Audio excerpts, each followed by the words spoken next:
Good evening, everyone. I'm Erin Burnett. Out front tonight, make or break on guns in America. The president's last best chance on gun control. Late today, just 50 miles from the site of the Newtown shooting, President Obama stood surrounded by families, victims, and said he's fighting for them.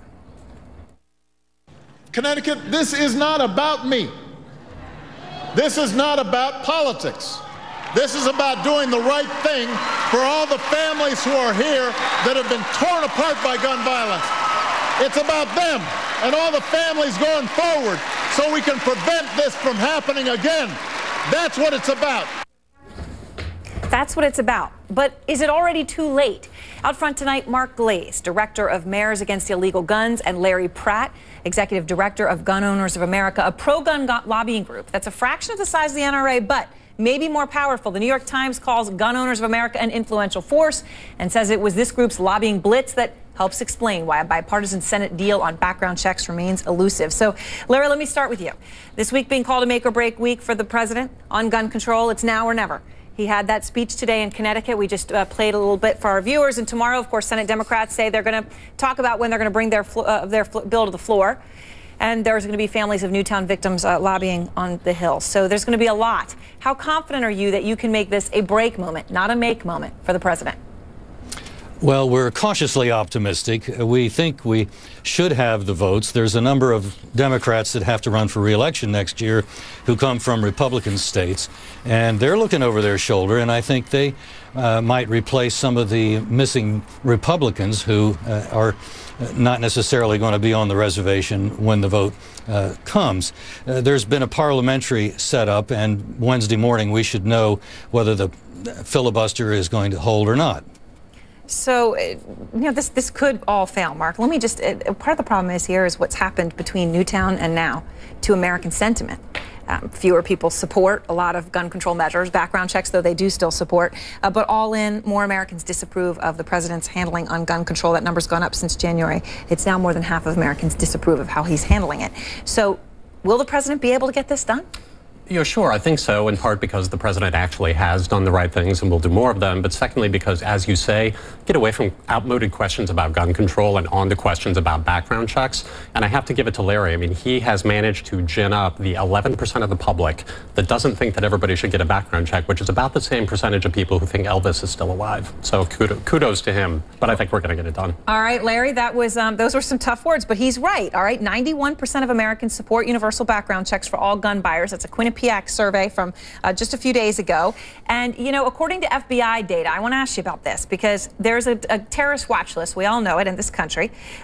Individuals on that terrorist watch list were involved in firearms or explosive background checks 1,228 times from 2004 through 2010. 91% of those transactions were approved. Totally legal. So you can be on the terrorist watch list, you can go in, you can buy a gun. Isn't that a case in point for why we should have background checks? Let's start with the public opinion polls. That survey and others are showing that also nearly the same number of NRA and Gun Owners of America members support the universal background check, which is really a gun registry system. And in fact, we polled our members after that data were published, and we found that an overwhelming number of them disapprove. Only 4% approve, 5% of the NRA members. Did you ask them if they wanted a national gun registry, Larry? Was that the question? They know what the deal is, and they're not buying it. We don't let you speak for us. You seem to have enough trouble getting your message across. I think we'll work on our own ourselves. I'm sorry, Erin, what was the other part of your question? I wanted to ask you why someone on the terrorist watch list should be able to get a gun. Because they've passed these background checks. Well, once they have been taken to court and afforded due process and had an attorney and expert witnesses and so forth, then we don't have a problem. Yeah, but these just are people to have somebody on the go on watch a list, yeah, but that list is sort of like voodoo. Nobody really knows how the names get on the list. Nobody knows exactly what they've done. They haven't had due process. Now, if you want to live in a dictatorship, fine, just go ahead and do something like that. But we don't think that's the way America wants to work. All right, so you're okay with that. Mark, let me ask you something Larry said, because he had a point. Americans do seem to believe that a universal background check could lead to the government eventually confiscating their guns. This whole concept of a registry that could be used for that. 48% of them think that they could lead to that. 14% are unsure. I mean, those numbers were high. They surprised me. Some on the left like to say it's only a few far-right crazies who think that the government's going to confiscate the guns. Those people are wrong. It's a lot of people who think that. Well, you know, I think that Tom Coburn, who's the Republican senator who has a problem with, you know, a set of laws that requires dealers to actually keep records when they give background checks, which is the way we've been doing it for 40 years. And his explanation was, look, people are a little bit worried about their government. They don't like what it's doing on debt. They don't necessarily like what it's doing on foreign policy. So you can't blame people for being a little bit paranoid about this. But the truth is, it's illegal to create a national gun registry.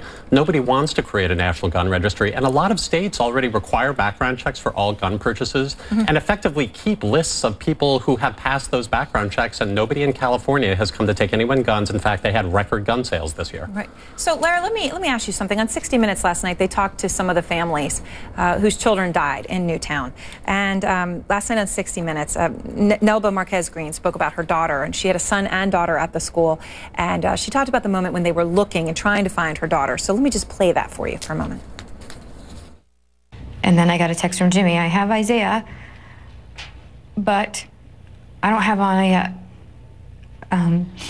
So I was driving with my friend back to Sandy Hook, and I just kept texting Jimmy every 10 or 15 seconds.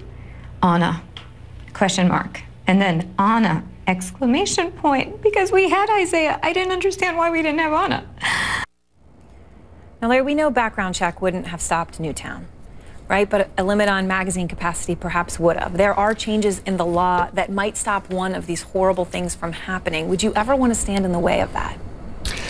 These are magazines that people have used in self-defense, and I think it's stunning that a government that is complicit in the murder of at least 400 Mexicans through the Fast and Furious program designed to get guns into the hands of the Mexican cartel is now hiding behind the parents of those at Newtown and telling us that somehow they are the people to be trusted with our names and addresses. We're not buying that. We don't trust them. In fact, nobody the Justice is ever Department going to have your name or address, Larry. Nobody will. They tell dealers that when you go for a background check online, you're told that that data become the permanent record of the federal government. I must say, I have no idea what Larry is talking about. Well, but of course this is not you a law don't. You I've don't want ever to hear heard about that before.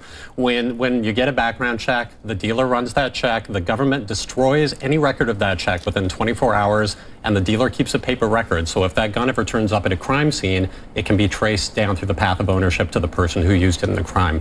Dealers are gun guys. Dealers are not jackbooted thugs. That's where these records have been kept for 40 years, and nobody ever complains about it. The records are being kept in a registry on computers in Clarksburg, West Virginia, by the Justice Department, the very folks that ran Fast and Furious. Not true. And that's unacceptable. Not true. All right, we'll leave it there, gentlemen. Thank you very much. We appreciate it. And please let us know your thoughts on this tonight. And still to come.